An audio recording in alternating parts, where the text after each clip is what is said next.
In 1847, the Madison Seminary was opened. This place was a school and eventually a home for the widows of Civil War soldiers, nurses from the Civil War, and eventually the greater population of veterans from the Civil War. And then later, it even became the home to residents of the Ohio State Reformatory and patients with mental health issues. This place saw many people through its doors through its over 100 years. But what if some of them still roam the halls? Does the Madison Seminary still hold the spirits of those who once passed through the halls, some never leaving after they left this world? Join us today as we delve into the Madison Seminary.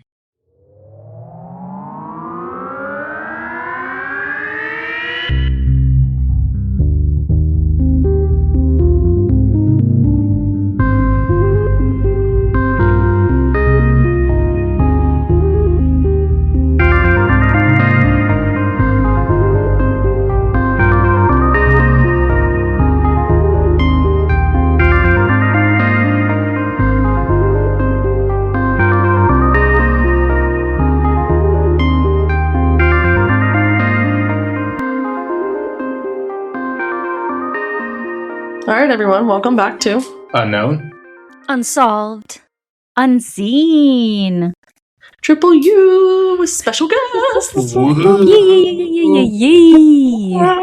I'm your haunting host, Frank. I'm Sage, the other host. Nice. And we're Unknown, Unsolved, Unseen. We're Unknown, Unsolved, Unseen, where you can get all your spooky stuff, your unsolved mysteries and whatnot. And today we are joined by two wonderful guests, and I will let them introduce themselves. Hi, everyone. This is Maggie, and I'm joined by my sister, Kassie. Say what's up to the people, Kassie. Hello, everybody. We are the hosts of Skip or Scream, a scary movie recap podcast that answers the question, is the scream worth the stream? And we are just so thrilled to be here. Thank you for having us. Obviously, because we love horror movies. We love all horror and creepy and unsolved and mystery type shit. So we're thrilled to be here. That's what we're here for. And they're also part of the Creators Collective, that group of podcasts that you guys said we hear at or on our podcast. So I don't think you guys have one running, but we've shared some of your stuff on the Instagram here and there. They're really great podcasts to listen to. I myself do listen to them, and their episodes are really great. I do think there is a conspiracy behind their podcast. I think they're propped up by Big Library.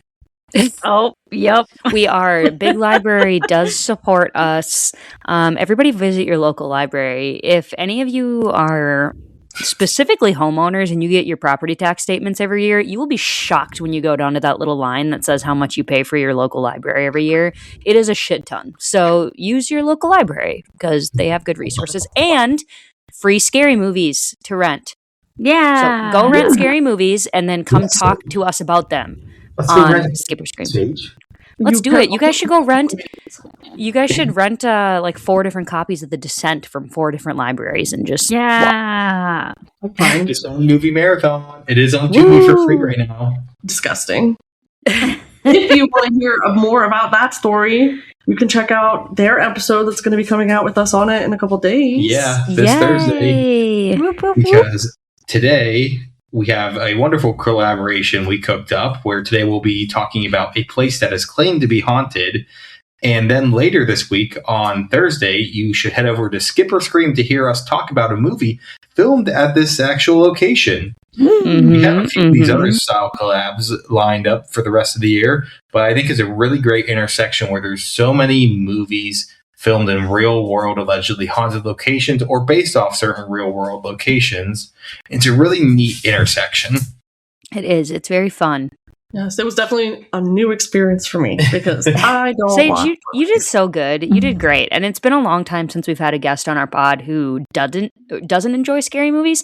So it really was like a breath of fresh air. Like we really needed that, you know? Yeah. I was really aggressive in how much I hate them. It's good. No, we need that. We need that. Well, I'm still mad at you for The Descent. And I think that was way before we were married. Yep, we weren't married. Wow, I still married him, guys. I think we were engaged at that point. And Sage, don't worry. There's still time to divorce, you know? Can you imagine? Hey, what are you divorcing your partner for? He made me watch a scary movie 7 years ago. Oh, I don't. Split custody of Atlas will be difficult. Oh, that's true. That's too much work. Yeah, let's stay in the marriage for him. Perfect. Stay in it for the kids. Yeah, we are staying in for the kid, the hairy kid. Sounds healthy. The kid who hasn't learned how to walk yet at a year and a half old. Yeah, that's okay. So, do we have trigger warnings or anything today? I will be discussing I don't think there's really anything too gruesome. Just talk about hospital, death, typical stuff with haunting places. Nothing out of the usual. Nothing that I think really deserves a trigger warning. Okay. Actually, I think there will be a mention of abortion. Mm-hmm. Okay. I think that's the only thing that will be mentioned. That the movie that we covered based on this real live place heavily featured a lobotomy chair. So are you telling me there's not going to be any features of lobotomy chairs in your history you're giving us? Where lobotomies happened here. And so like some of the stuff they put in that did this come from? If there aren't lobotomies, I don't want to see it or hear it. We're also joking, everyone. We are not pro lobotomy. We're going to be brave on this podcast and firmly stand down and say we're anti lobotomy. Yeah. What about once lobotomy time? No lobotomies here. Has anyone ever told you that, like, had you existed in the time of lobotomy, you would have been lobotomized? Oh, that's a horrible thing to say to someone. Nobody's told me that, but I've actively asked my boyfriend, like when I was going through an anxiety attack, like, please don't Rosemary Kennedy me. Yeah. Rosemary Kennedy, we're going to like institutionalize you. Yeah, I was like, please don't do it, Alex. Yes. I mention morbid on like almost every podcast, but they have an episode on Rose Kennedy. That's how I found out about like that whole situation that happened with her. No, my mom told me that once. That's wild. Mom shout out. Lobotomized. An extremely alt. Well, I wouldn't say extremely. I'm pretty like alt left. Pro-social liberal, and my whole family's conservative. You think women should have rights? That's a lobotomy offense right there. Get out of here. They don't really agree, and that's okay. It's not okay. I don't have another choice. So, I won't bring it up later, but like the bar to be in like a psychiatric facility as a woman back in those times, the bar was set pretty low. Oh, literally. Off if he wanted to have a mistress and get rid of you. Yeah. I know you would never watch this, Sage, but there's an entire American Horror Story season called Asylum, and all of it is literally just about like gay people being institutionalized and women, and like it was insane. So is that the one that's Lady Gaga in it? No, Lady Gaga is American Horror Story season 5, which is Hotel. Oh, okay. Is the Asylum one also the one with aliens? Which one? Asylum? Yeah, there is a little bit of alienish shit it's like in there at the very end, though. Yeah, because one of the patients is like swears that they were abducted by aliens, and of course everyone's like, "You're crazy," and then it's like revealed that she was abducted or he was abducted. Spoiler by aliens. alert! Yeah, spoiler alert for some that's over like a decade old, guys. If you haven't seen it yet, that's your fault. Yeah, it's like when somebody puts a spoiler warning for like a movie that's been out for like it's been the 70s. Like if somebody tells you, "Did you know Darth Vader is Luke's dad?" Spoiler. Oh my gosh! Well, I didn't, but I do now. Now I can't watch any of them. I know, ruined everything. I'm sorry to those people who haven't watched Star Wars yet or know anything about the culture of the modern day society.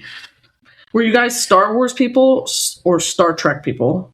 I think we were Star Wars, but we were more Lord of the Rings. Oh, like, so good. Yeah, okay, so like before Maggie was in the picture, because she was a latecomer to our family, we were big at 456. We had like the 456 VHS pack that we would watch a decent amount, but we didn't really watch Star Trek like ever. The only time we'd ever watch it is when we go to we call it the farm, but it's basically like our cabin, and we don't have any like TV channels, or we didn't at the time. It was only this channel called Me TV that's like all old. like TV shows, It's like cowboy shit, like and John Wayne cowboy shit. Yeah, and they would have the old original Star Trek on there sometimes, and my dad would put that on sometimes. But yeah. Okay, can we roll back to Maggie? Did you call yourself an accident? Yeah. I mean, I didn't say those words. You're putting those words out into the universe. I'll deny it, but it's totally true. I said fashionably late. Okay. Like, did you just say that while Kassie was talking? I was fashionably late to the party. Yeah. Because there's 3 of us kids in our family, and there's 2 years between my brother and I, and then there's 6 years between me and Maggie. Okay, 6 years is nothing. I knew somebody in high school who had 18 years. That's wild. Yeah, I have some clients that are like that. But my sister is... What? Do you remember who had the 18? There might have been a 16-year gap in my class. Trumpet guy. Cocky. Oh, I didn't know that he had a sibling. Oh, yeah. He had 2 siblings, and like there's like a 14, 15-year age gap between him and the next sibling. Was he? So he was oldest? No, he was youngest. Oh. He was very obviously not expected. Yeah, my sister is 11 years younger than my brother and 8 years younger than me. But she was the only one that was planned. Me and my brother were not. But not to air out all of our dirty laundry, but my mom claims that it's because my brother and I were too independent and she wanted a baby again in the household. And I was like, I was 6. How was I independent? See, my mom claims that she ended up having me and naming me Sage because my brother was such a terror. And she needed something calming within the home. That makes sense. Yeah, Kassie, really. She just had the name. I'm pretty sure we watched this show at one point when all of us were home for Christmas or Thanksgiving or something. But do you remember when we watched the show Too Young? And it's a Korean/Japanese show where parents just send their like 2 and 3 2-year-olds go on errands. Everybody needs to watch this show. Finally, we had a recommendation. You guys seen that show? That's not just scary shit. It's something similar. It's so good, you guys. So good. You have to watch it. It's hilarious. It so sounds like it might be kind of dumb, but it's like really actually entertaining. It's not boring. Episodes are like 15 minutes long, so they're super short. And it's just people in Asia sending their 3-year-old children to like the grocery store that's like a half a mile away and giving them a list and then like seeing how well they can complete their tasks. So they'll get like sidetracked and they have to like carry this little flag like with them to like for safety and stuff. It's so cute. And they like get so distracted. But even if they do a bad job, they come home and their parents are like, good job, baby. Yeah. It's so cute. How sad. Yeah. How sad that that's this is riveting topics of conversation for your listeners who are like, what the actual fuck? We're here to listen about lobotomy chairs and asylums, not your fucking family history. As one of the podcasts I listen to says, one of their hosts always gets off track. And the other guy will always say, oh, another segment of This Is Not That. Literally. Yeah. And we are in a This Is Not That moment. But you know what? We have that sometimes. So let's actually get a little bit on track. And today we're heading back to one of the most godforsaken places on this planet, Ohio. Yay! Skibbity Riz! Hey, whoa. Part of my script, okay? Where the kids hit the Skibbity Phantom Tax, Ohio Riz, whatever. Yeah. So that's already in my script. That was my next sentence. What the hell is that? I just appreciate Skibbity Riz, Ohio. Kassie, you're so in line with the youths of today. It's what the kids are saying these days. Kassie, I can't believe you've read like half my next sentence without even seeing it. You're perfectly on like. We're on the same wavelength. And Skibbity's in there. Mm-hmm. Jesus Christ.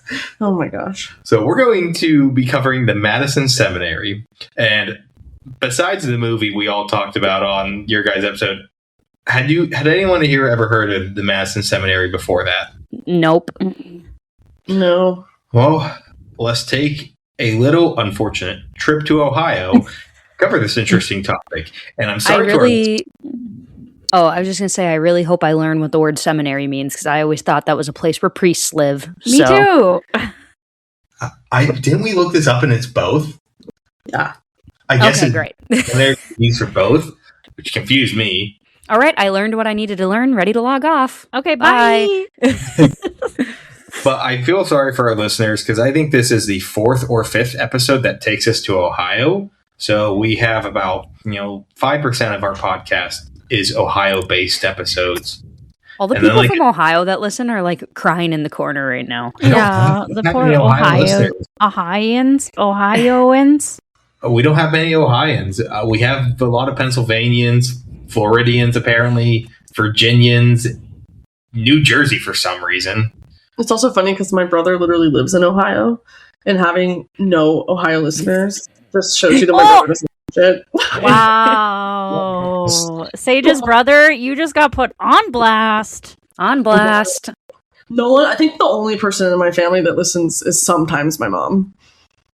Yeah, probably. Frank's mom is like on it, and his aunt's on it, and his sister's on it. Like as soon as if we release our episodes at a certain time on Monday mornings, so that Frank's sister on her way to work is able to listen to the newest episode as she goes in. Shout out to you, my sister, right now. I don't know if I should be using your name.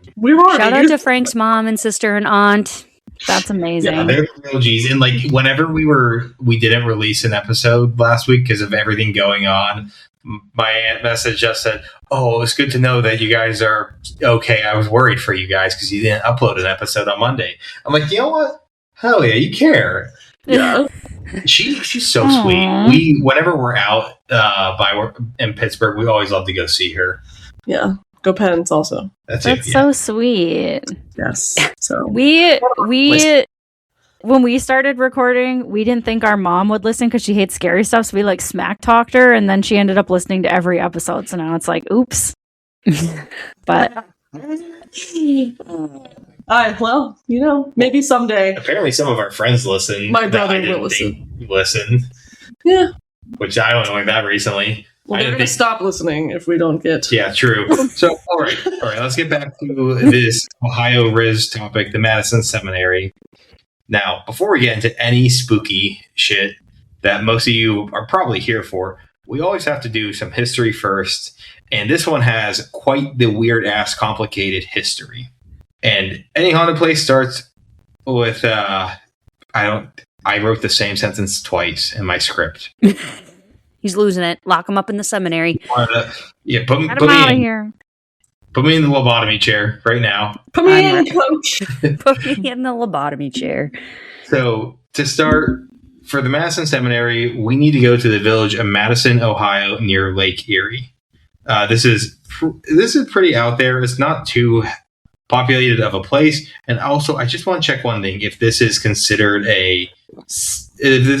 civilization or not. Sage and I don't think we've actually ever shared this on the podcast before, how we measure civilization. So civilization is measured on if an Applebee's exists there. Maggie, you would love this unit of measurement. You guys don't even understand how much I fucking love Applebee's. I ate there yesterday. We have an Applebee's that's near us that was terrible. It was so bad. Whatever. The kitchen caught fire, and so they closed the whole thing down. New management bought it. They completely renovated it. It is phenomenal. Absolutely phenomenal. My waitress there was amazing. She gave me a free little brownie, and then she told my mother that she looked like my sister, which was a very nice compliment to my mother. My mom looked so young. Because we're really close in age. She's only 19 years older than me. So she looks really young. I just look way older than I am. So she's oh my God. Because I called her mom and she's like, there's no way that's your mom. And I'm like, it was. So she gave us a free brownie, which was very nice. Oh, that's sweet. But that part. We went, was it when we were in Florida? You want me to tell a story? Yeah. We were on our way to Busch Gardens in Florida with my sister. I thought it was on the way back. No, it was on the way there because it was in the morning. Oh. And there was this. We're driving, Busch Gardens, that's Tampa area, right? Yeah. And we're driving this area, and there is this, really crappy looking big ass dinosaur out there. And Sage was like, well, Frank, is that dinosaur accurate? And I said, no, how uncivilized of them. And then my sister injects, they can't be uncivilized. They have an Applebee's. And so anytime Sage and I are somewhere and there's an Applebee's, we're like, oh, thank God, civilization. Oh, hell yeah. We're back in civilization. Love There's that. no Applebee's in Madison or even remotely close, so we are outside of civilization for today's episode. Oh, Why even bother? Why even bother? I know. But, one of the plans when I was in college was we went to Penn State, and I went to the Erie campus, and you got your Lion Cash, and Applebee's accepted Lion Cash. And us are like, guys, we should blow the last of our Lion Cash at the Applebee's mini bar. Oh my god, we used to go. Like a dream. We used to go to late night apps all the time in college at Applebee's. That would have been really bad if they accepted like our dining dollars there. Half price apps. They would have been eaten out of house and home, baby. Yes. They had. I remember I don't know why I have so many fucking Applebee's stories. But I once was in a group chat with some people, and there was one person in the group chat we did not want to do anything with. So a bunch of us were going to Applebee's, and we didn't want to invite this one guy. And we get there to Applebee's, and the one guy just puts in the group chat an emoji of an apple and an emoji of a bee. And the person's like, what's going on? And he just keeps on posting that same combination. And we're there in person. We're like, shut the fuck up. We don't want him to know we're at Applebee's without him. Oh my god. I ran into you there, actually, at that time. We were dating still. That was high school? Yeah, no, college. I was back. I think it's my freshman year. You were with, I think, your grandma at Applebee's, and I saw you. And then random. I don't know why I have so many fucking Applebee's stories. I don't know either. But all right. Back to this. So I have read conflicting sources on the original year and information for the building. I'm going to go with the one that I think is the most accurate. So the Madison Seminary was first chartered in 1845, and 2 years later, a wood frame building was completed. This was the first iteration of the Madison Seminary, also known as the Madison High School and Madison Academy at the time. The school provided education for both male and female students, which was pretty good for back then, especially with women having pretty shit rights back then. Mm-hmm. The school had no problem with male teachers, but did have trouble finding female teachers back then, as they preferred for the female teachers to be taught by the female students to be taught by female teachers. Most male teachers lasted 1 to 2 years. I don't know how long the average female teacher tenure was, but there was 2 that did last more than 10 years each. Miss R.J. Smith, which I thought would have been a man's name because I've never seen a woman whose initials are R.J. and they go by R.J. And Miss Martha Chadwick. What a Chad. They both taught during the Civil War too as well, and we love ourselves some girl bosses on here, but there is a more important girl boss to talk about in this as well. Now we can move forward to 1848 and 1849. Enrollment reached 150 students. The seminary needed to expand to deal with the growing enrollment. The original wood frame building was replaced with the now existing large brick building to provide boarding for 150 students. When you see Madison Seminary today, that is one of the 2 main buildings that you will see. This is a time in history that public education was also not common and not mandated, and private education is what you would have more demand of. Additionally, one of the most tumultuous times in American history was coming up, the Civil War. At the time, the Civil War didn't have too much of a large impact on too large of a direct impact on the seminary, but later on down, it would have a huge role in its history. So the Madison Seminary, would end its run of providing education in July of 1891. It was purchased by the Ohio Women's Relief Corps and changed its name to the Madison Home. It was converted from being a school and became a relief and charity home for former Civil War nurses, widows, and children of former soldiers. And the reason it closed down is because at this time in history, public education finally became a more widespread thing. So there were a lot of places that were private education like this, and just the market for them slowly vanished because some people were so desperate to get their kids any education. Now all of a sudden you get a free one, which is really great. Despite whatever the fuck this stupid administration says nowadays, the public deserves to be educated. Preach. Go off. Pop off, King. Pop off, King. No, I just want to put it out there that a federal judge blocked the Department of Education's ability to limit the student loans that graduate counseling students can take out, because whenever they changed what was professional versus unprofessional, counseling was no longer considered a profession, like a professional profession. And so the graduate students weren't going to be able to take out the loans that they needed to be able to complete master's programs and PhD programs in psychology. and a federal judge blocked it. Sometimes I wish I was stupid because then that means I could make it to the highest parts of the government. But I'm too smart for that. Whoa, sassy! You're gonna get put on a list, Frank. He's got it already. I wouldn't be surprised if I'm already on for some of the things. He's at the top of the list. In fact, I know I'm on one right-wing guy's list. Oh, that's scary. Have you ever heard of Stone Toss Comics? He posts a lot of very, very definitely racist and anti-LGBTQ stuff. And at one point, somebody doxed his name on Twitter.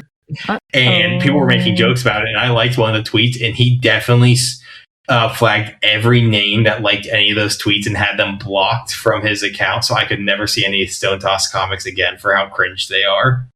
Wow. So I know I somehow made it onto a list of people to ban because I'm an evil woke person or something.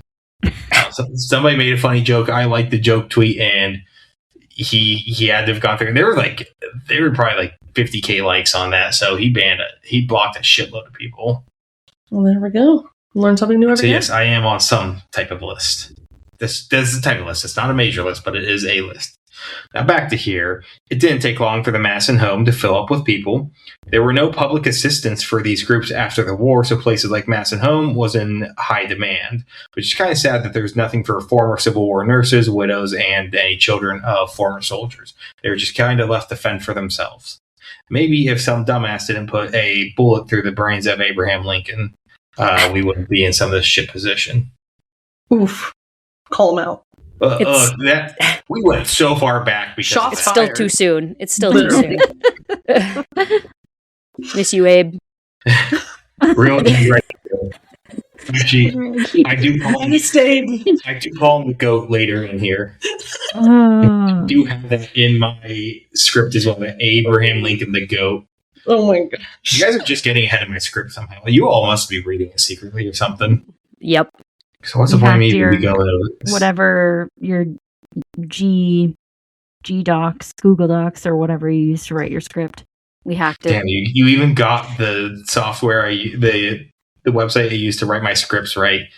You guys know too much. So once again, for like the 10th time, let's get back to this. During the ownership of the building under the Women's Relief Corps, also I definitely won't get off topic again real quick.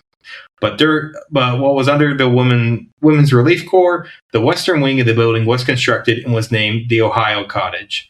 The name can be found on the doorway arch. The original brick building was named the Wittenmeyer Cottage.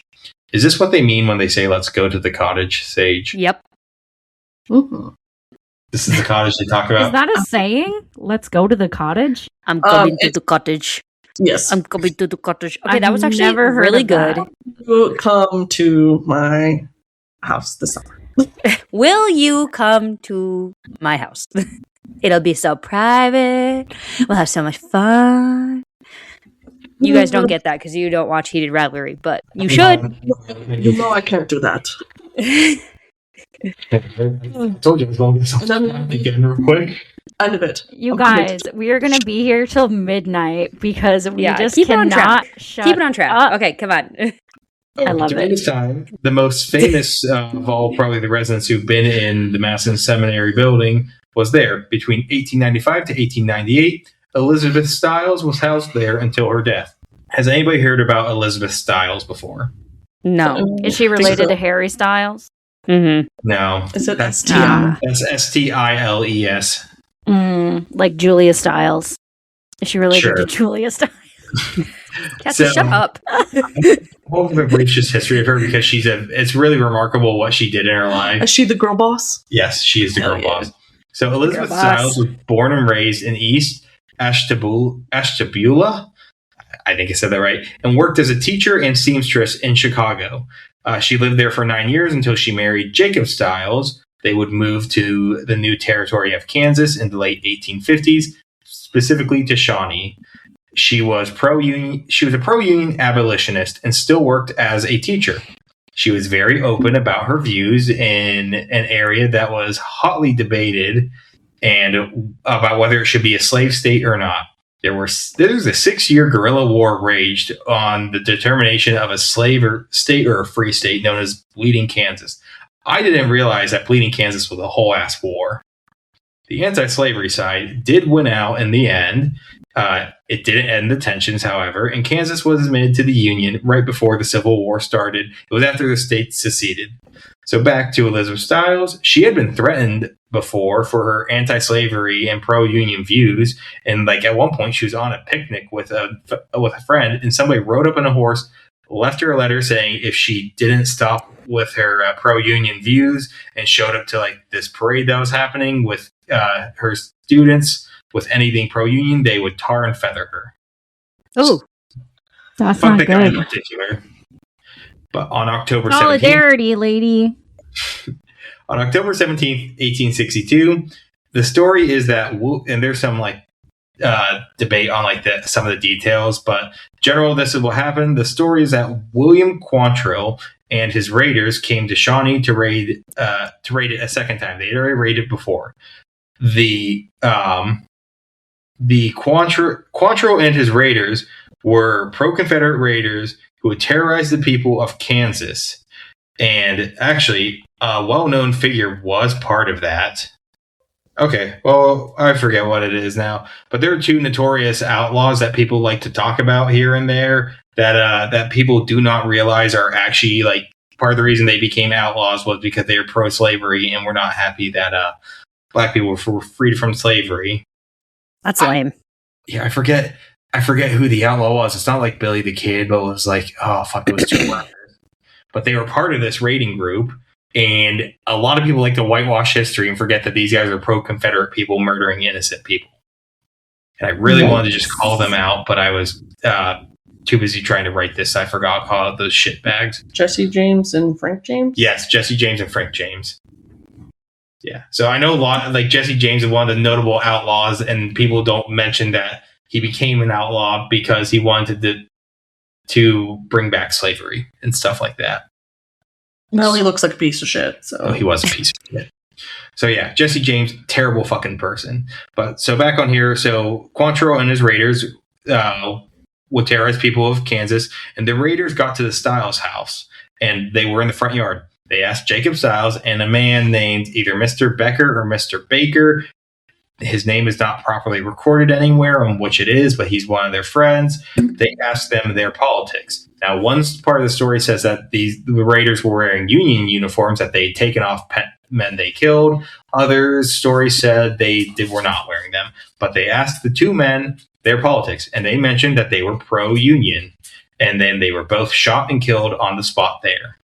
Oh, a man named Palmer, who was actually one of their neighbors, was part of this raiding group and brought the muzzle of his gun to Jacob Styles' mouth and shot him again. Ooh, and this is something that Elizabeth and Jacob thought was their friendly neighbor. wow. Now, Kassie, how do you feel about that since you're very pro-union? I don't like the getting shot part. No, I wouldn't like that either. As one might suspect, yep. Well, you asked. So back on this, they both were shot and killed, and they let Elizabeth live. They had told her to go to Kansas City and report what happened, and they also spared her because she was pretty. Pretty privilege strikes again. Yeah, I mean, misogyny saved her life, thank God, but also misogyny. But Elizabeth would escape with her 3 children and have the protection of federal troops. She would not long after get a letter from James Lane, the U.S. Senator for Kansas, and I believe he was also a general in the Civil War, because I think he stopped either a senator and a general at the same time, or he stepped down from being senator. She received a letter from him, and it was signed by the GOAT, Abraham Lincoln, personally. Baby boy. Let's go. Honesty. And you know what? They were looking for women to help in the war, because she would go to Washington, D.C. and went there with a larger group of people. And then some of the people that she went with were in a meeting with James Lane, and they were let know they were being asked to serve as spies for the Union against the Confederate. And Elizabeth Styles, being the girl boss she is, she accepted the role. Hell yeah. One of her children, her 13-year-old daughter, Clara, I don't know which way to say it, she would join her. So she and her 13-year-old daughter were spies. And I think back then, and that's what I heard on something listening about this, 13-year-olds then was basically like 18-year-olds for us now, which is 18, crazy. more like 30. That too, yeah, probably. You're practically halfway dead at that point. Yeah, and you're expected to do all the roles in the house at that point. Mm-hmm. We got soft in our young age. We did. Maggie, you gotta get your kid working soon. I know. Yeah. I'll put him to work ASAP. My sister showed me a video of her 4-month-old baby the other week. He was already doing laundry, taking out the trash, and helping vacuum around the place. Yeah, That's what they should be doing in 4 months. I'm gonna have Harvey do my taxes next year. So damn right. He's just going to commit tax evasion. Tax fraud. IRS, turn this pot off. Turn it off. So I'm not going to go into too much details of what she did while she was a spy, but just a few things. She most likely shot and killed a Confederate sentry at one point because he went to arrest them while Clara was sleeping. And Clara was like trying to hide, and she heard a gunshot, and her mom just told her that the sentry was now gone. Didn't give her any details, but it is assumed that she shot and killed the man and hid his body. Oh, cool. And kind of vibes, though. Kind of vibes. Yeah, she would spy when she would be a spy. She would sometimes be a nurse, like that's what she would take the role as. And at one point, she was caught and was brought to a general. And to the general, she convinced him that she was actually a Confederate spy. So what did he do? He cleaned her up, gave her new clothes, warm meal, gave her a brand new pistol and a horse, and let her off. Do you ever hear shit like that and you're like, how as a society have we not crumbled? Like, there were literally centuries where we were just like, I'm this, and people were like, okay. Hey, and then you just, like, what? The Confederate did in fact lose, so, you know. Scoreboard, you're right. Scoreboard.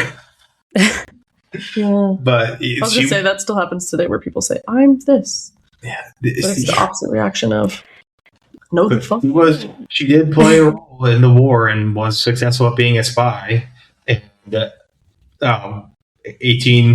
what year did I say it was?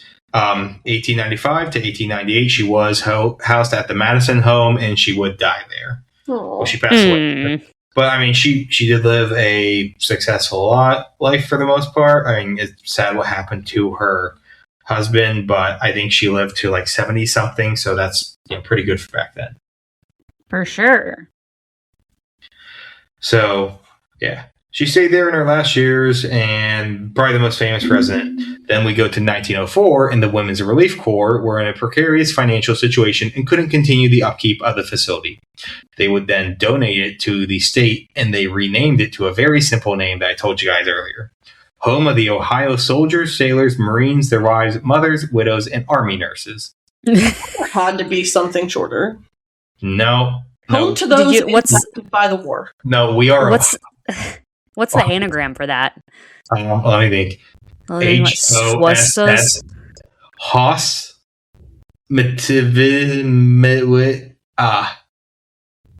Perfect. Rolls right off the tongue. HOSS, easy.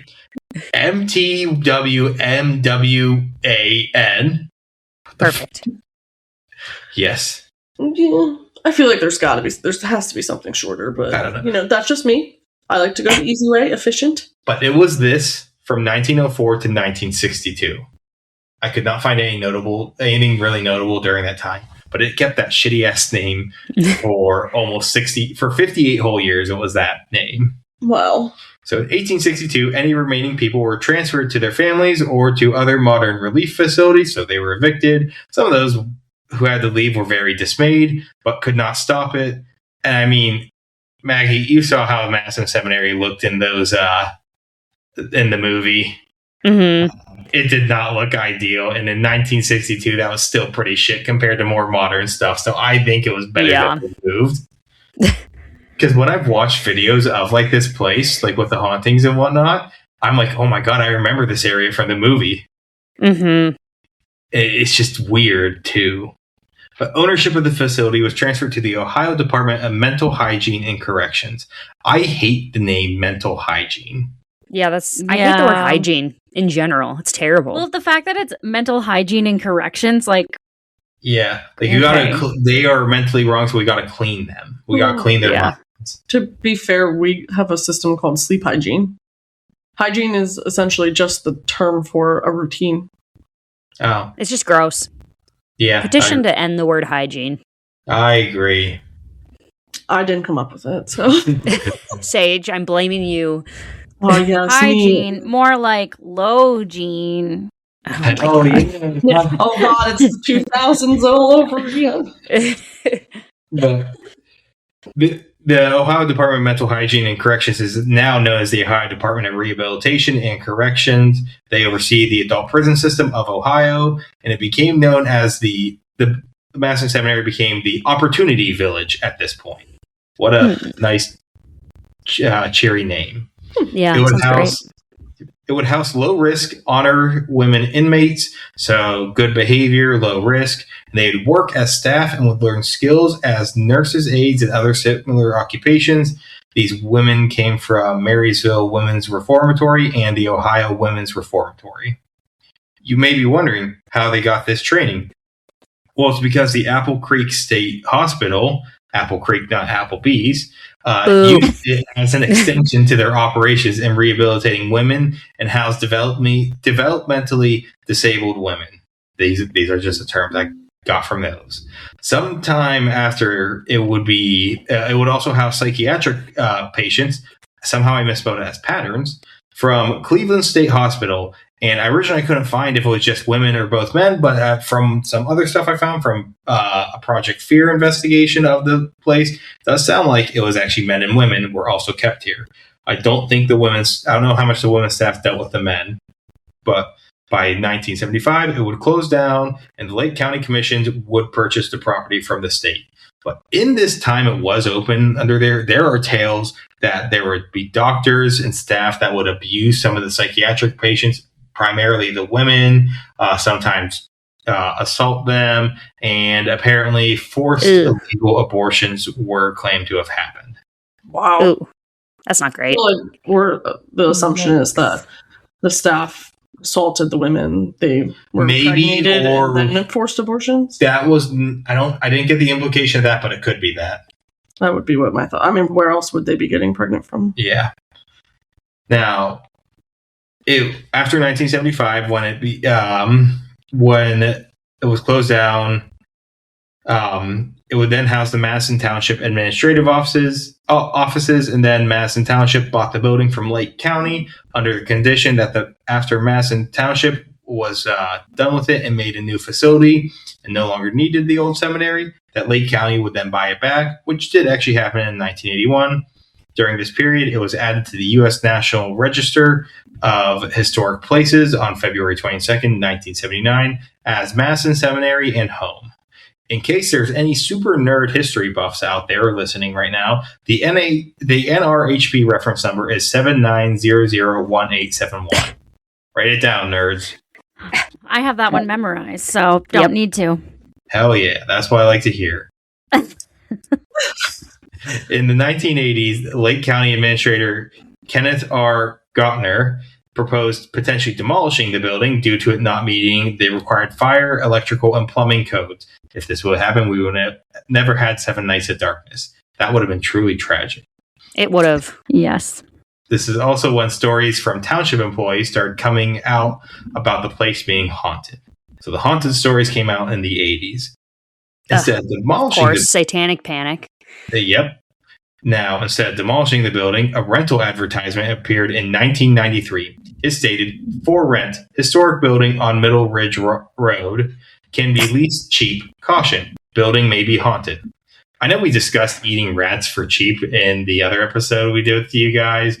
But who here is renting a place cheap when it may be haunted? Who here is going for it? Not me. Nope. I mean, it depends on what's haunting it. To be I'll honest eat rats only. Okay, rats only. Yep. Only rats? Rats? Amongst other small vermin, I guess. Rats make me crazy. Rats? Rats make me crazy. Crazy? I was crazy once. They locked me in a room. A rubber room. No. No! Don't let him loop. Don't let him loop. In 1998, the county sold the property to John Castle for $28,500. And I did the homework of plugging numbers into an inflation calculator and in 2026, this would amount to $73,075.79. That's still like nothing. Still way less than what I thought it would be. I'd fuck with the ghost for that much money. Like, that's cheaper than this house. This house had ghosts too. This is that's a story for a different time. Oh God. We have a few crazy stories. Now, John Castle passed away in 2009, and then his grandson, Tim Castle, cared for the property. In 2016, paranormal investigator and documentary filmmaker Adam Kimmel purchased the property for cheap. He also owns the allegedly haunted Fairfield Infirmary in Lancaster, Ohio. Guess we'll need to cover that on a later episode. He is also a partner at the Indiana State Sanatorium, per his Instagram, another haunted location. Now, question for you. Yeah. Is it Lancaster, or will Ohio pronounce it Lancaster? I swear they call it Lancaster. I mean, they probably call it Lancaster because it's backwards ass state. We call it Lancaster. Yes, Lancaster. Ohio, Lancaster? There's Lancaster? Lancaster. Yeah, so Lancaster. like Lancaster, like Pennsylvanians don't pronounce Lancaster as Lancaster. It's Lancaster. So you can tell when someone's like not from Pennsylvania if they pronounce Lancaster City as Lancaster.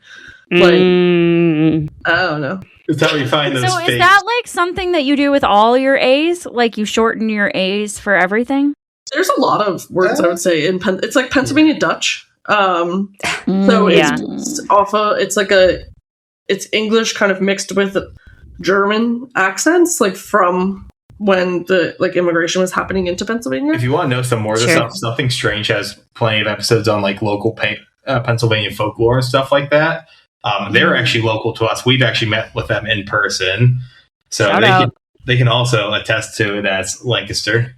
Yeah, if you ever pronounce it, it is a big deal. When if somebody moves here, from my job, I've had people who move from out of state, come and they get the job at my place, and then they might say Lancaster, and somebody will call them out immediately.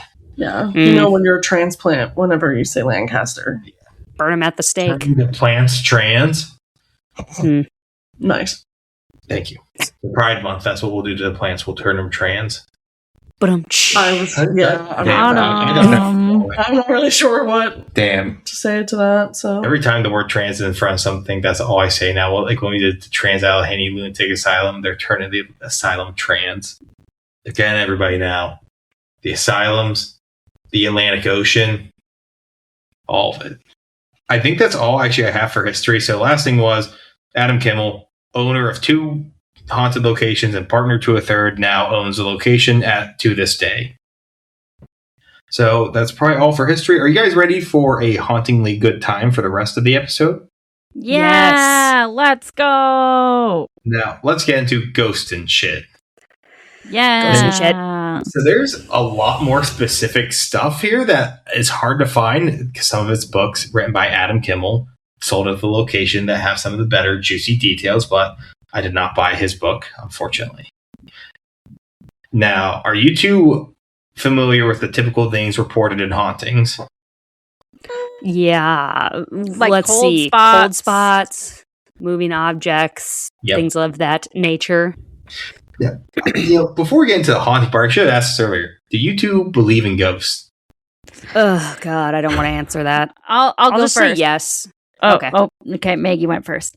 Here's what I will say is I don't feel like I believe in ghosts, but I don't want to have it publicly on record. It's allegedly I don't believe in ghosts, because if I just straight up say that I don't, then they're I'll coming for you. Yeah, they'll just come for me. So I can neither confirm nor deny that I believe in ghosts. Very politically correct answer. I do fear that will be public. Oh no. We can cut that out though. Must we cut that out for that, or? No. Do you think that ghosts listen to podcasts though? I think the ghosts are listening to this podcast. Maybe. That ghost in the movie knew how to take a picture of Randy while he's sleeping. Yeah, that's true. They knew how to work a digital camera in 2010. So go off, ghosts. I never understand it. But For Sage, we both are believers. I always try. I'm a believer. I always try and take the skeptics approach, and I really try and discredit stuff. Like, we have a spirit box, and it goes through radio stations. Like, I heard the word Toyota one time when we were using it. No way a fucking ghost is celebrating Toyota-thon. Oh my god! Happy Honda days. Oh my But we do gosh. have, as we mentioned in your guys' episode, and if you want to check out I Scream You Scream's episode where they talk about our story, we had an incident where we had a physical interaction where an individual we were with did get scratched, and I hate to be the guy to say, I don't have a fucking explanation for that. Some weird shit happened there, and I don't want to ever see that again. It was a lot. And then my aunt, shout out to her again, she has a cool picture of alleged ghost that my cousin apparently got. It's a very good picture. Yeah, I know what you mean. My dad has stories too. I don't really have much to myself. Sage has some weird stories, but there's some stuff that can't be explained that becomes difficult. And that's where I become a believer in the end. Now, there's a variety of things reported from Madison Seminary, and some of the spirits actually have names attributed to them. Ooh. To start things off, one of the most common reported happenings in the building is disembodied voices. This you see in a lot of hauntings, but there's some unique things on these. One of the oldest claims of paranormal activity in the entire building is these voices. It's alleged that even before it closed, that some employees and night shift guards would report voices when they were all alone. In some of the old office spaces, some have claimed not to just hear disembodied voices, but actually whole conversations. You normally don't get that clear in your disembodied voices as a whole conversation. Sometimes you get mumbling or random words, but a whole conversation is something else. Other unexplained sounds include door slamming, which could be actual door slamming, but they just don't see it, but it's also still strange. Whistling, screams, footsteps, unexplained bangs, and rattling of chains, which no one knows why they'd be hearing the rattling of chains. Oh, that's creepy. Yeah. The whistling is also creepy. I mean, all of it's creepy. Yeah. But There have been reports of a woman clearly singing, trying to serenade people. and I'm a siren, I don't know. or in a I just want you to have some pretty music while you're No ghost hunting. idea. Okay, I'm gonna believe it's the second option. All right. On some tours, some guests have reported hearing their own names called out to them and the shouts of help from empty rooms. Maybe it's actually really just Nick from Seven Nights of Darkness in his 69 hat haunting the place. Oh, Nick. You're a real one. We 69. miss you every day. He is. Every day in the 69 hat. You guys got to listen to Super Screams episode to learn about Nick in his 69 hat.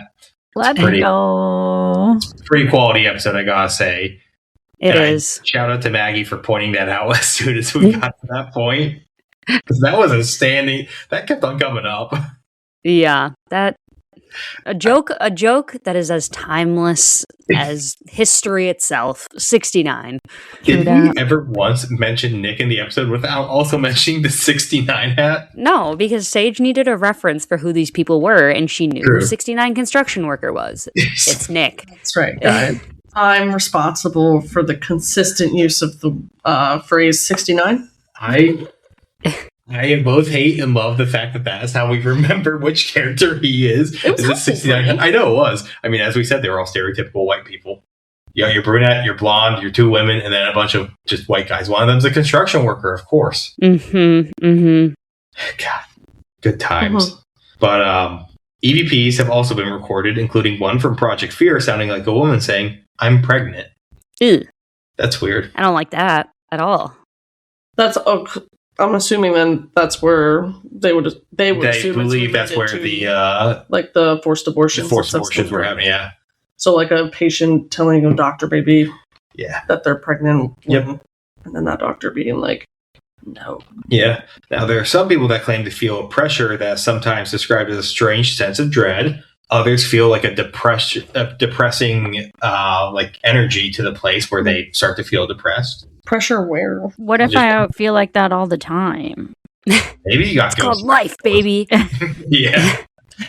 You're just haunted by life constantly. That's your ghost. True that. We're getting really real here at late night. Yikes. Now, flashlights have gone completely dark and are followed by a burst of air inside windowless rooms. So you're just in a room without a window, the door might be closed, and then there's just a burst of air and your electronics turn off. That would be creepy if that actually happened to me. That's some, what do they call that, 5D? What? Like 4D, where like you feel... Oh, 4D movie experience. Yeah. Where you're at like a fucking Disney park and something spits so they spray. Bug's Life? Yes. Yep. Anybody remember the Bug's Life ride at So Disney? Yes, I do. So, I also remember Honey, I Shrunk the Kids. I also remember Shrek 4. Oh, Honey, I Shrunk the Kids, Sage. great What a deep one. pull. That's a good one. I loved Honey, I Shrunk the Kids, and I was devastated when they removed that from Disney. They're probably like literally it is molding with asbestos and there's like lead in the spray that we put on people. So we need to stop this. And all of us were like, oh no.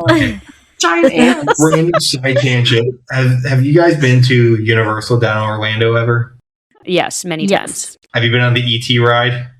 Probably. No, I don't think I man. have. The ET ride has a signature smell to it. Oh, because it's like Dank. old.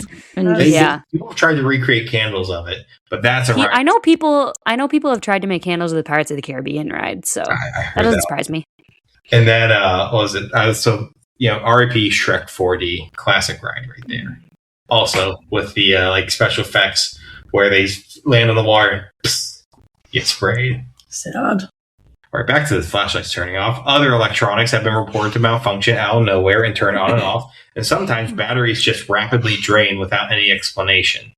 And then we have reports of cold spots in rooms where it shouldn't be cold, which you guys had actually already mentioned as some of the common types of hauntings that people allege. Honestly, give me some cold spots when I'm trying to fall asleep. It's hot as fuck right now. I need those. know. I know. What the fuck? You know Yeah. where we used the cold spots? What? When we toured Waverly Hills. Holy fuck, that was hot. We went to Waverly Hills Sanatorium, which is allegedly the most haunted place in America. They canceled all tours during the day because it was so hot. And It like was you had to, 110 degrees with 100% humidity. yeah, you had to wait till the evening for them to even let people there because of how bad it was. Yes. Yeah, where are the ghost cold spots then? Huh? That was it. Like, there was no trying to even, like, feel or look for anything or, like, anything because you were just so hot that, like, there was no way you were going to be able to make any kind of connection with the other side. It was awful. So those cold spots, they would have been killer in those moments. So some feel phantom hands touch them, which is Gross. also fucking weird. Not nice, not consensual. Yep. Yeah. And Stop, don't touch me there. This is my body This is my boundary. private square. This now, whole part of me is my private square. Don't touch a single part of me. Yep. there are some people that also report the scent of perfume or tobacco when there's no clear source of it, which we actually have covered another haunting where tobacco being reported being a ghostly smell was a Wyoming territorial prison where there was a tobacco merchant, tobacco salesman or whatever. He made his own tobacco too, like his own cigars and stuff. He murdered his wife and went to prison, and he said to still haunt the prison. And he can like randomly just smell tobacco in areas, which is weird and creepy. Now, quite a lot of activity is also reported on the third floor, which I think might be the attic, but I thought that was the fourth floor. In the movie, they have a fourth floor that's supposedly the most haunted, quote unquote. But again, I don't know how accurate this movie. I know, unless if they're telling me the basement, and then that's the fourth floor of the attic, but it's the third floor because it said the third floor is the most haunted, and then it showed a picture of the attic. But I remembered the movie. Yeah. And then here's a weird one that I could only find in like videos briefly. In the basement, there's various haunted things too, allegedly, from shadow figures to more cold spots to a deeper sense of dread and depression. Apparently, mediums have conversed with spirits and determined that there is a woman's dead body buried in the basement. Oh, a that's body is not not great. Yikes. but that's a very specific one. And now we're going to go through some further details, and I'm just going to say some of these details come from mediums and EVPs is where some of this information comes from, which is hard to kind of confirm. Those are definitely hot topics for debate on people. I'm not always the most friendly to the idea of mediums and the veracity of their claims. Yeah, I mean, I think we've talked about that on the pod before. Yeah, so on these alleged spirits, the first one we have is said to possibly be a young girl named Sarah. She is in a room with toys spread across the room, and it kind of looks like a child's room. She is reported to openly communicate with people more than usually other reported spirits in haunted places. They usually hear a childlike voice, but some hypothesize that it is the spirit actually of an elderly woman with dementia. Oh, I was going to make... Don't know how you get from there and how you determine that. I was going to make a joke, and then you said that last line, and now I feel like I can't make it. I don't know what type of joke would be that is no longer allowed after I said that. Yeah, what's worse? A child. Yeah. But what's worse? Possibly an elderly woman with dementia goes to think she's a child. That's honestly not worse. That's just devastating. Yeah, it's weird too. It's so sad. Yeah. It is. That's brutal. People claim to feel a youthful presence and will actually leave toys for Sarah in the room. And when toys are left, it's sometimes said that activity increases afterwards. That's interesting. She's like, new toy. Now, new toys. This gets also weirder. In addition to Sarah, some claim to see an old man watch from afar from either outside the room or down the hall. Stop. They don't know why, what his relation is, but that's so fucking creepy. Full stop. I don't like it's that. Nick. It's Nick in his 69 construction hat. What? Okay, so... Imagine you walk out of the room and just down the hall, there's just an old man staring at you. Question for you. What's weirder? Old man staring at an actual child playing toys, or old man staring at a woman with dementia who thinks she's a child playing with toys? I don't know. I don't like either option. How are you guys on that? I don't know. Those are both terrible. Yeah, I was gonna say I don't. I guess real life. Real old man and watching a little kid. No. I think the question was which is creepier: old man watching kid or old man watching elderly woman with dementia? Old man watching kid. Yeah, old man watching kid. Yeah. I think it would still be creepier. Both are really fucking creepy. The fact that those are the two options are not good. Neither is a good choice. Great. No. Yeah. Can we pick neither? Would you like the rock or the hard place? Neither. I would like yes. ore. Yeah. Oh wait, ore is also a rock. Now, next we have Elizabeth Stiles' spirit. The girl boss comes back. She is reported to haunt the halls. She haunts parts of the Wittenmeyer cottage and is seen as a smoky white apparition. She is seen wearing an 1800s era dress, which that's also described as, I don't know any of the details. And mediums have been said to have been able to have conversations with her while they're investigating. What's said in these conversations was not detailed. Of course not. I was going to say, if you were like a true medium, would you not want to be like saying what you're hearing from a spirit? No, not all these places detail it. Going like, see, N-word this, N-word that. Like, why would you not want to say? Like, and, it was the time where people would be saying that. But do we believe that our girl boss, Elizabeth? No. She was an abolitionist. She would never. She would never. No. Spirit, which sometimes I wonder, like, are some of the old spirits out there, like, if they're actually ghosts, are they actually racist to, like, just throw out slurs? Yes. Probably. What's a racist? Always a racist. Always a racist. Yeah, some people do reform. Now, fair. Then we have a boy known as Stephen. No one knows who he may actually been in life, but he's often seen as a shadowy apparition. Some claim he is the son of a man who died in the Civil War and went to live there with his mom. This was reported by the Resonance Paranormal Group in 2014. That's where those details come from.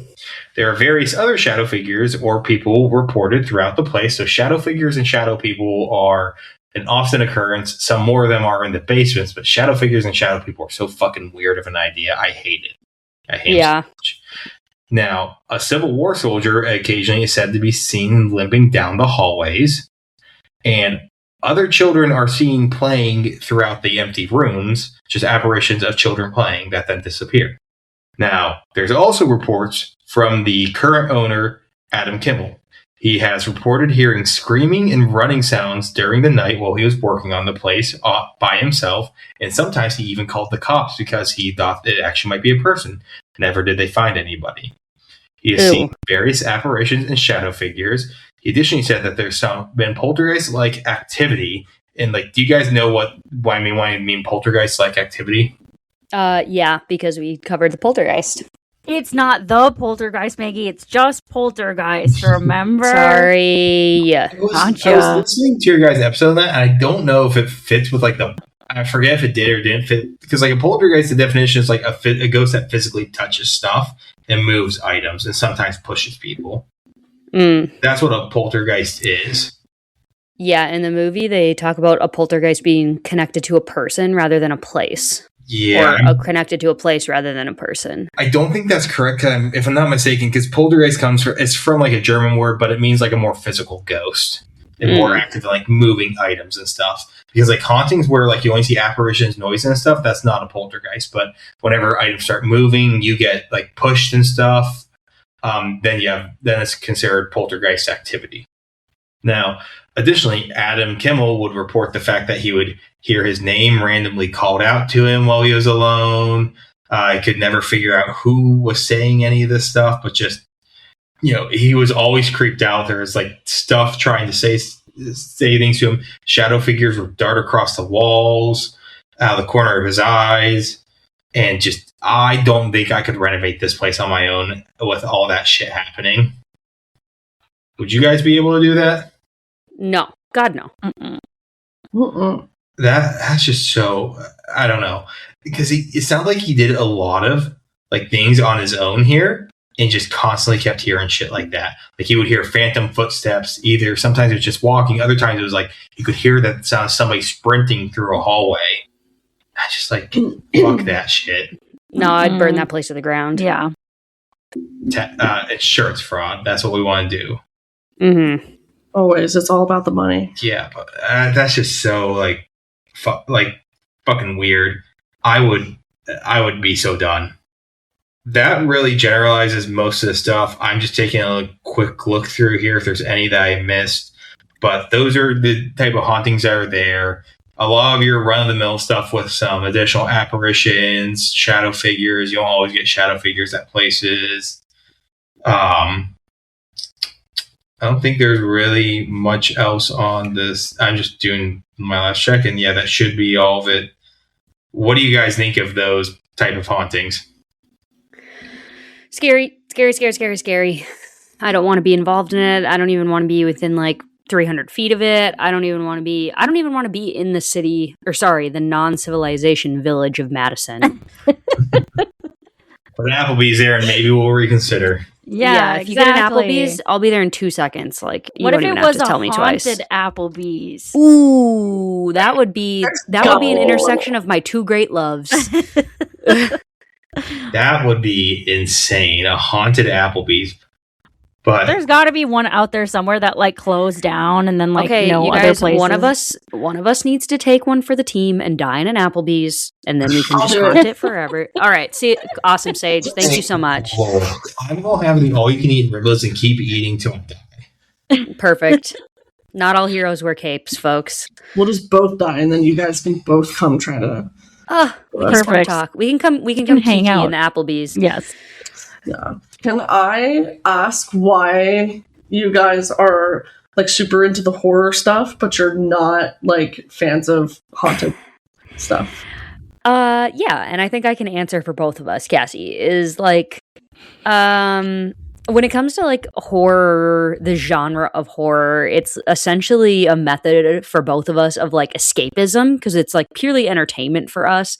And when you start getting to things like hauntings of real places, it becomes a little too real and a little too, just too much reality. Whereas when you can kind of suspend your disbelief and be in these make-believe worlds where all this terrible shit is happening to people, you're that could never happen. Mm-hmm. That is more comforting to me than being a bunch of people saw scary shit and men watching little dementia granny children and other scary stuff. That's a very good point. And I sometimes feel that too whenever I'm watching some stuff. I'm like, this is all not real, which is nice. And like I do some of these episodes, I'm like, holy fuck, this guy actually killed his family and is still on the run. Like some of the things are just crazy. Like between true crimes and the hauntings of like what really happens. I mean, hell, we did an episode on a dude who worked for the State Department, killed his entire family. And he knew I think like 8 different languages. And this was in Bishop. Bradford Bishop. This was in DC. They last tracked his car to the Smoky Mountains, and he has been definitively spotted 3 times in Europe, twice in Italy, and I think once in Sweden. I hate that. I don't like that at all. He was actually like, spotted by people who knew him, and like people said his name, and he acknowledged and looked at them, and then ran off. Yeah, so I'm really into like true crime stuff, but I have difficulty sometimes with it and like your guys' podcast, not because you do a bad job or anything, you're amazing, but because I hate things that are unsolved or left open. Like when they don't catch the bad guy, it like upsets me when there's like a disappearance or like an unsolved case. So like a lot of times, like I listen to Morbid 2 Sage and I will skip unsolved cases because I just can't. It's too much like reality for me of like sometimes they don't catch the bad guys and I want it all wrapped up in a nice little bow. So I hate that kind of thing. Millennials. I'm seeing a fan, so we're going to be unknown, unseen now. Yeah. Welcome to Unknown, Unseen, and Solved. Yeah. Yes, unknown, solved, the same unseen. Or actually, no, known, solved, seen. Yeah, perfect. And I think part of it too with that like haunting stuff is like, I feel like if I like fully believe in it, it'll make me so scared that I won't even be able to handle it. Whereas like if I just live in denial right now and I'm like, it's not real, then I can like, not be as scared as if I am like it is a real thing. Then I'll really be scared of everything, and I'm already scared of so much. I think so much of it to me comes down to psychology. So like hauntings and true crime and stuff like is based off of real people, and they're like, for me as somebody who's in that field, like I have the reason I got into the psych field in the first place is that I wanted to study serial killers. There just doesn't happen to be enough of them, which is a good thing, to warrant like having an entire career of talking to serial killers. But for like horror movies and stuff, I think what freaks me out so much is that it comes from human psychology. Yeah. In like a place, like there's one thing to see like the depravity of a serial killer and things like that. It's another for someone to create something like the Human Centipede. I was just going to say, you mean the cinema classic that is Human Centipede, where people are like shitting into each other's mouths? And so like, I think that's just what creeps me out more than like the serial killer aspect, true crime, things like that, is that like a human being who just was like one day, like, let me just like create this movie concept and just scare the living shit out of people for however long this movie is run for. Like, I don't know. It's kind of like a little bit hypocritical, but it's just like a weird... And Sage, if I could add to it, like sometimes they take the unreal horrors of the world and turn it into something so realistic looking. Like, Maggie, I think you might be able to speak to this, like Backrooms. Like, the idea of liminal spaces and just like the uncanny valley feeling is a creepy thing. And they did a good job of making everything in there look like it's real sets. Yeah. It does a good job of making it look that way to like bring into such an abstract feeling into like flesh and blood. Doesn't look like it's CGI'd or anything. It just looks real. And sometimes one of the weird things about horror is the things that just, aren't possible. Made real, made tangible, made realistic. Something that you could never visualize in your mind being then presented visually in front of you is a little trippy sometimes, for sure. And sometimes for me, it's depending on like the practicality of it. Like there's the movie The Thing, the one from John Carpenter's. The practical effects make it seem more realistic of a possibility. Then the remake in the 2000s is like all CGI, and it just doesn't have that same feel to it because it's obviously fake. Right. And that's one of the things is how you make it like translate to the real world. And when we have stuff like these hauntings and these true crime cases, it's not that you're translating it to the real world. It just is the real world. And if a haunting's true or not, that typically doesn't matter. A lot of hauntings have dark stories behind them. Like some of the stuff I mentioned today are dark histories behind it. And that really is real shit. Yeah. Do you think that filming the movie there, like, brought anything out? I don't know. Because, like, Frank and I had done a ghost tour of a local place to us, and they had said that they don't allow ghost hunting crews anymore because the crews would come in, they'd cause like a huge ruckus, and then they would just leave the employees to have to put up with whatever the ghosts decide after that. And like, I'm curious, like, what if the seminary had? Hey, they were able to film a sequel, so who knows? Yeah. We'll call up Alan Kellogg, writer, director, and star of Seven Nights of Darkness, and ask him if he did his due diligence. I've looked at some of that stuff on Letterboxd just to get some more information on it. Maggie, did you say there were only a few reviews for it on Letterboxd? Yeah, there was like 25, which is like insanely low. Oh, maybe I was looking, or you were looking at the wrong thing. I don't know. I found some really fucking funny ones. But we'll have to discuss that later, because I think there's some good ones that we missed. So Sage's computer is actually going to die here soon, so I think we need to do some wrapping up here. But I do want to mention for the Madison Seminary, it is currently open and accepting tours. So if you are in the area, it's a place you can go and do ghost investigations at, ghost tours at. The guy runs both the that one infirmary I talked about earlier and the Madison Seminary, and they do tours and investigations at both, which I think is really cool. I love when places get to do all that type of stuff. I like it because it keeps it alive, like, you know, how Pennhurst is that way, and that's why I think it's so devastating that Pennhurst is being torn down for an AI data center. Yeah. I don't know they are tearing down a historic register place because they want a data center, and then the county voted it down. The township voted down, and then the Lord came back saying, we have a legal right to have a data center where we want, when we want. Yeah, right. That's kind of happening in the town right next to mine. Like right now, it's a whole drama-filled situation. I hate this. Part of the reason why are we ending this on this terrible note? Talking about real life horrors. We don't use AI on our podcast because of that. So I just want to mention that. I know everybody's to each their own, but that is why our podcasts and our socials do not use that, because I do not want to support the destruction of historical places like that. Breach. We've never used AI on any of our content or social media posts. So I had somebody once comment on ours, is this AI? And I was actually offended. It was especially an episode I worked hard on. So I'm like, go fuck yourself, dude. Yeah. But so wrapping up on pop culture for this place, as we have mentioned multiple times, 2 movies have actually been filmed here. Seven Nights of Darkness, which you can watch for free on YouTube or Tubi, and the sequel to Seven Nights of Darkness, directed and starring Alan Kellogg, just like this first movie. The Devil's Toy Box, which I think was 2016, 2017, also free on YouTube and Tubi. I feel like that's such a dumb sequel name. They pull out the Devil's Toy Box like 75% of the movie and use it for like 2 minutes, and then it's gone. Lovely. But they named it that. I know when they pulled it out, I'm like, oh my god, the title of the movie! And then it was like destroyed in 2 minutes. Oh man. But it was not mentioned like anything leading up, I believe. Is it like a Dybbuk box? No. Just like, okay. Yeah. But that's about everything for the Madison Seminary. So, Kassie and Maggie, what do you think of the Madison Seminary? What are your thoughts?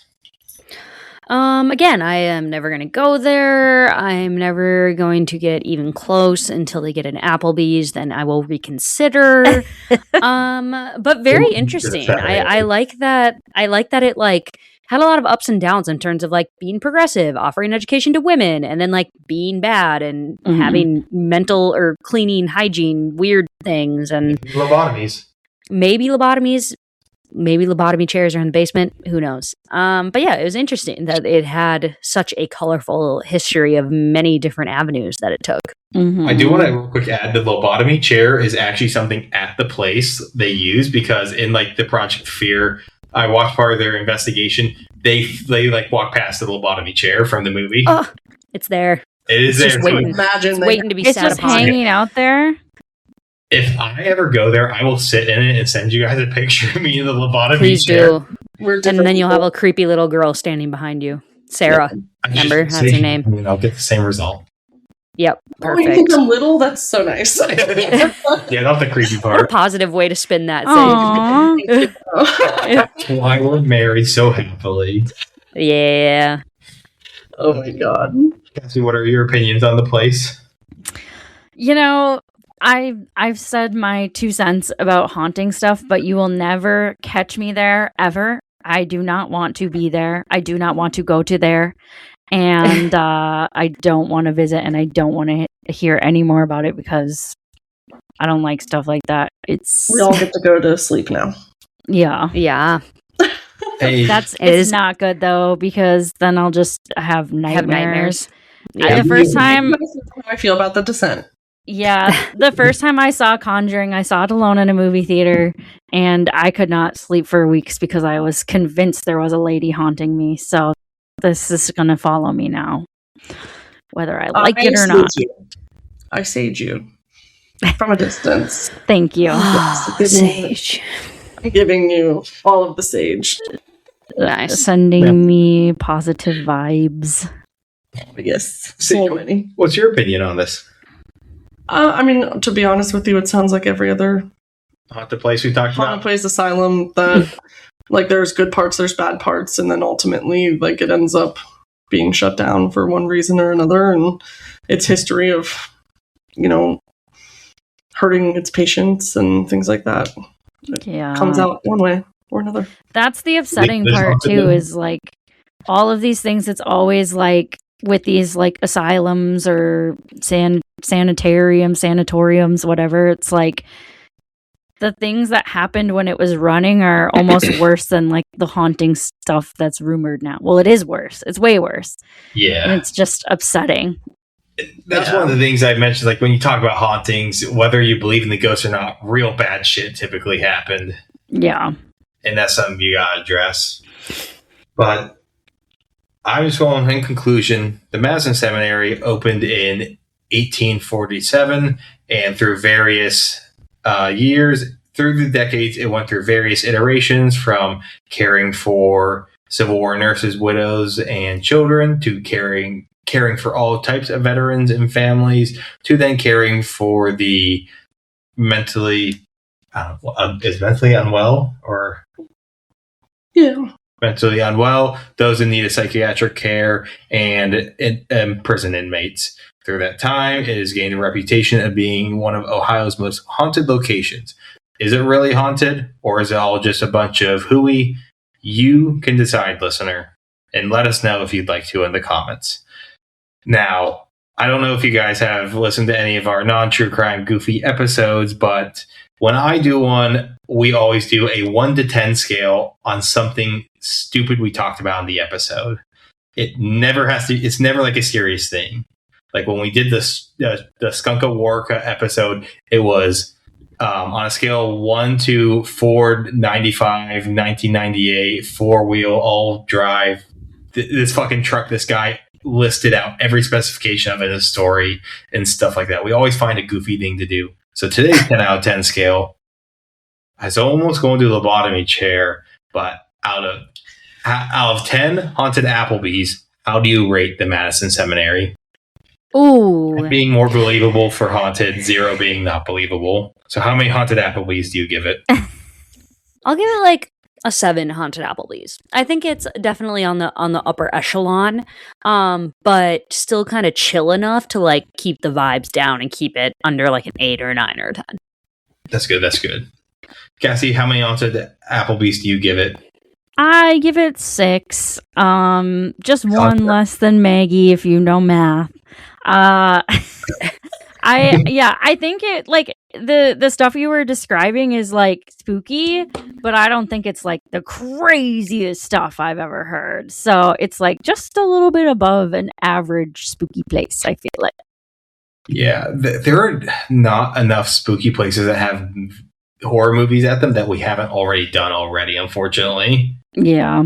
Makes sense. This one kind of tame in its stories.